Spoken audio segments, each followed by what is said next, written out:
Ce seront les stars en septembre prochain. Les préparatifs de la fête de la patate à Soucieux-en-Jarret dans le Rhône ont officiellement été lancés ce mardi. Un événement qui prend de l'ampleur d'édition en édition et qui demande donc de plus en plus de petites mains pour planter les pommes de terre qui seront les reines des festivités. Préparation en images avec notre journaliste Caroline André.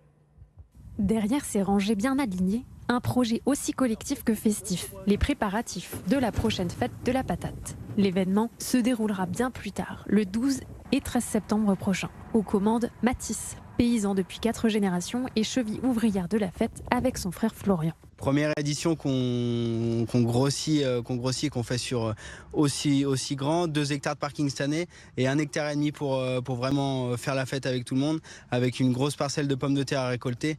Ça fait presque 4 hectares pour réaliser une belle fête, on devrait y arriver. Une fête comme ça, c'est 1 an de travail en amont, en interne, et on a quand même une équipe de 100 bénévoles cette année, une grosse majorité de bénévoles entre 20 et 30 ans, donc ça fait vraiment une équipe de jeunes. Des tonnes de pommes de terre pourront être récoltées à même le champ. De cette patate, il va sortir entre 8 et 12 tubercules, donc c'est les futures patates que l'on mangera.